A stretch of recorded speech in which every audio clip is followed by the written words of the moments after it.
Sir Muzammil साहब को भी ज़रा मैं शामिल गुफ्तगू करूँ, एनालिस्ट हैं तो उनसे भी ज़रा शामिल गुफ्तगू करते हैं। मुजम्मिल साहब अस्सलाम वालेकुम सर। सर ये बताइएगा, अब ये लेवल प्लेइंग फील्ड का तकाजा पहले नून लीग किया करती थी और वो भी क्लियर नज़र आता था। नवाज शरीफ की वापसी का मामला, उस वक्त तहरीक इंसाफ के सरबरा की गिरफ्तारी नहीं हो रही थी, वो वाली चीज़ें थी। हमें लग रहा था कि शायद ये लेवल प्लेइंग फील्ड है।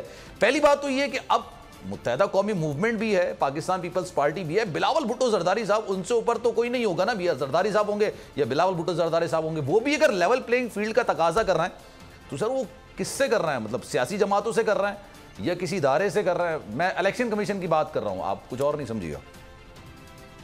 तो हमारे यहाँ ना पंजाब में एक मिसाल है कि सुनाना तीनों ते कहना नोनू। अच्छा, ठीक है ना। तो आप कोई बात कह तो अपनी सुनाना तो अपनी बहू को चाहते हैं और कह अपनी बेटी को रहे होते हैं। तो बिलावल साहब की कुछ ऐसी इस वक्त हालत है, तो वो नाम तो अब इसका जवाब सैयद साहब ही देंगे। पहले आप कंप्लीट करें फिर सैयद साहब आ जाएंगी इसका।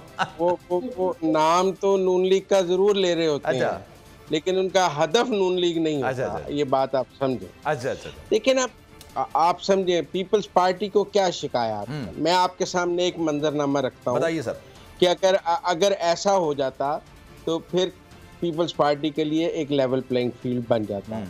मसलन अगर पंजाब में आईपीपी ना बनती और जो 60-70 विनिंग हॉर्सेस आईपीपी में आके लैंड किए हैं वो सब पीपल्स पार्टी ज्वाइन कर लेते, तो आपको आज पंजाब में पीपल्स पार्टी का रिवाइवल नजर आता। और वो समझते हैं कि वो लोग जब पीपल्स पार्टी नहीं ज्वाइन की उन्होंने, तो उनको लेवल प्लेइंग फील्ड नहीं दी गई। ये 70 के 70 विनिंग हॉर्सेस पीपल्स पार्टी को दिए जाने चाहिए थे तोहफे के तौर पे। तो नाम तो वो नून लीग का ले रहे हैं, लेकिन जहां से तोहफा आना था वहां से नहीं आया, उन्हें गिला है। Same is the case KP में पार्लियामेंटेरियन बनी है, अगर वो सब भी पीपल्स पार्टी ज्वाइन कर लेते तो पीपल्स पार्टी का केपी में भी रिवाइवल हो जाता।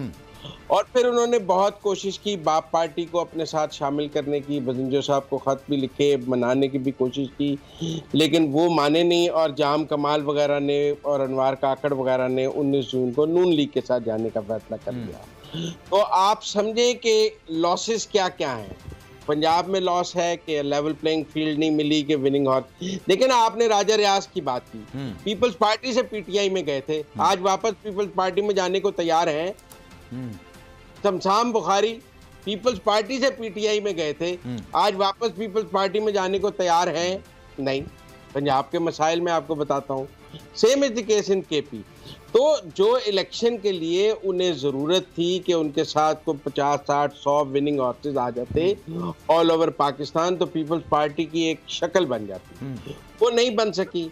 पंजाब में लोगों की अभी भी चॉइस जो है वो पीएमएलएन बन गई। आप जितना मर्जी कहें, नवाज शरीफ की सियासत खत्म हो गई, नून लीग का बिस्तर गोल हो गया, ये हो गया, वो बाहर बैठे थे। आज भी राजा रियाज समेत जो भी पंजाब में पावर पॉलिटिक्स करते हैं, उनकी चॉइस पीटीआई के बाद तो पीएमएलएन ही है। जहाँ वो पार्किंग लॉट है आईपीपी के, वहां से आगे उन्होंने कहाँ जाना है। तो इसलिए ये जो लेवल प्लेइंग फील्ड है वो उन्हें नहीं मिला है। मुजम्मिल साहब आपकी लॉजिक, वैसे मैं ये नहीं कहूंगा कि आपकी लॉजिक गलत है, ये जिस तरह से आपने इसका जायचा खींचा है ये बुनियादी तौर पर गलत है, बात दुरुस्त होगी। लेकिन सर इसमें सुकम ये है कि अगर मैं नदीम अफजल चंद साहब की बात करूं ना, वो तो पाकिस्तान पीपल्स पार्टी से पीटीआई में गए थे, पीटीआई से वापस पीपल्स पार्टी में चले गए और उनकी फैमिली नहीं आई, उनका सक्का भाई नहीं आया। मतलब आप समझे, जिन्होंने उनके साथ सियासत करनी है वो नहीं आए। वो कहते हैं चंद साहब आपने गलत फैसला किया। ठीक है ना। मुसीबत क्या है? मुसीबत यह है कि यूसुफ रजा गिलानी के बेटे कासिम गिलानी ने इलेक्शन लड़ना है।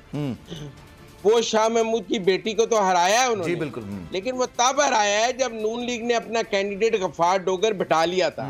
अगर कल गफ्फार डोगर मुल्तान से इलेक्शन लड़ लेता है तो फिर कासिम गिलानी तो चौथे नंबर पे होगा, जमानत जब्त हो जाएगी जैसे पहले होती रही है।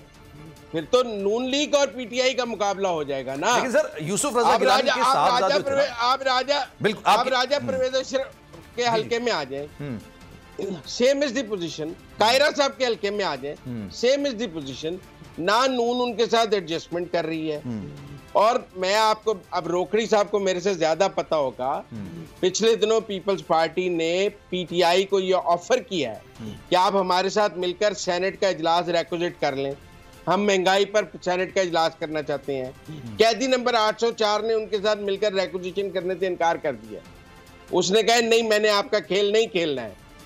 इसलिए जो एक उम्मीद थी कि लतीफ खोसा और इत्तेजाज हसन पीटीआई में इन रोड्स बना देंगे, उसको भी बहुत बड़ी ना हुई है, क्योंकि उन्होंने मिलकर सेनेट का इजलास रेक्विजिट करने से भी इनकार कर दिया है कि हम आपके साथ मिलकर सेनेट का इजलास रेक्विजिट नहीं करेंगे, आप हमें इस्तेमाल करके फेंक देंगे। अच्छा, तो ये सेटबैक आपको लग रहा है कि ये शायद इस वजह से पीपल्स पार्टी भी फिर इलेक्शन के मुतालबे पर ज्यादा फोकस कर रही है कि इलेक्शंस हो जाएं तो ज्यादा बेहतर है, क्योंकि कहा यह जा रहा है एक वॉच लिस्ट भी है, उस वॉच लिस्ट में कई लोगों के नाम भी हैं। सैयद साहब इसका जरा बेहतर तरीके से जवाब देंगे, लेकिन मैं चाहूंगा पहले आप मुजम्मिल साहब इस पर जरा रोशनी डालें। देखिए, आज तो बिलावल साहब ने यू टर्न ले लिया, मुझे दो बातों में बड़ी हैरानी हुई। एक तो बिलावल साहब ने आज कहा कि लेवल प्लेइंग फील्ड और जो बाकी इस तरह के मामलात हैं उसका अख्तियार सेंट्रल एग्जीक्यूटिव कमेटी ने आसिफ जरदारी साहब को दे दिया। एक हफ्ता पहले अब बिलावल साहब कह रहे थे कि वालिद साहब का एहतराम होगा, घर में पार्टी का चेयरमैन मैं हूं, मैंने सियासत करनी है जी। आज वो कह रहे थे कि ये जो स्ट्रेटेजिक मामलात हैं लेवल प्लेइंग, ये जरदारी साहब देखेंगे। इसका मतलब है कि पार्टी ने उनसे ये तमाम एक लंबी चार्जशीट। सब्सक्राइब करें और बेल दबाएं ताकि कोई खबर रह न जाए।